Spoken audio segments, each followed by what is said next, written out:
Nobody on my team or staff has won here since we got to Oregon, so that was a big deal, but it is kind of bittersweet. This was a tough day.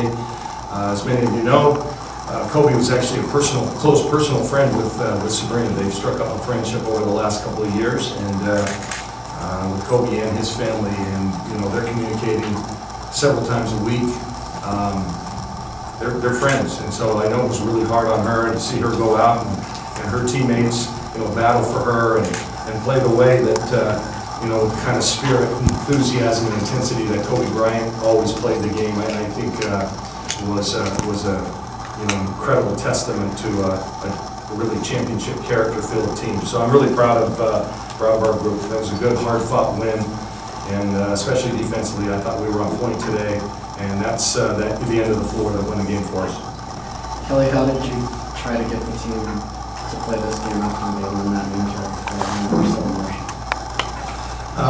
It was difficult, and when we kept it close in that first half, I thought that the worst was behind us. If we could, hang in like we did, and I think we were down 3 at halftime, under those circumstances, then I thought we would be okay, and that obviously played out that way. But it was difficult. Sabrina never did go up and warm up, and it was touch and go. And I know her family was there, trying to help her through.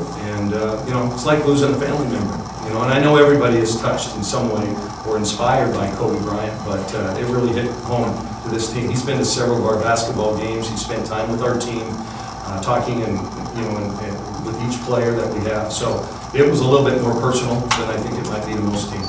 Kelly, I just wondered, have you ever had to navigate a team through something like this right before a tip-off? No. I've we've had deaths in families and things like that, aunts, uncles, cousins, and some immediate family, but never right before tip-off. It's one of those things. I wish my players in the locker room didn't have their phones.